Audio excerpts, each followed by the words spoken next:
আজ সকালে সূর্য কোন দিকে উঠছে? আজকে হঠাৎ করে এই প্রশ্ন? পেটে 10 বার খোঁজার পর এক গ্লাস পানি পাই না, সেই বেডে আজকে আমার পাও টিপতেছে, এর লেগে এই কথাটা কইলাম। আপনি তো আমার সুযোগই দেন না সেবা করার। তোর সেবা করা লাগবো না, তুই সেবা করলে আমার দরকারে কি জানি কি চাস। এই মিন মিন করে আপনি কি কন? না কিছু না। এই শুনেন, আমার না কিছু কসমেটিক লাগবো। এই ভয়টাই তো আমি কিছু কানা পাইতেছি, এইবার টের পাইলাম তুই কি লেগে পাও টেপ।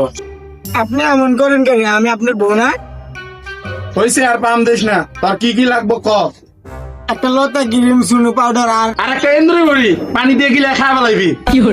আপনি কি আমার মেরে বেলাইতেছেন নাকি? হইলো তুই বাইসে দেখলে আমার মেরে ফেলাবি। ইস্কি মিস্কি তুই এত কিছু আছে, আমার বাপ তো সম্বন্ধ বিক্রি করে আনে, তোকে এমনি দিব? এই দেখ গোলামের ফুট লাগিয়ে গেছে গা। তুই কি বিয়ে করছিস না? তুই এদিকে আমার আইনে দিবি না? এর মতো ফাল পাতেছে গা, মার খেতে চাই, যা ঘরে যা। তোর ঘরে মেলে গোলামের ফুট, তোর বাড়ি থেকে একবার যাবো গা। তোর একটা খাইছি।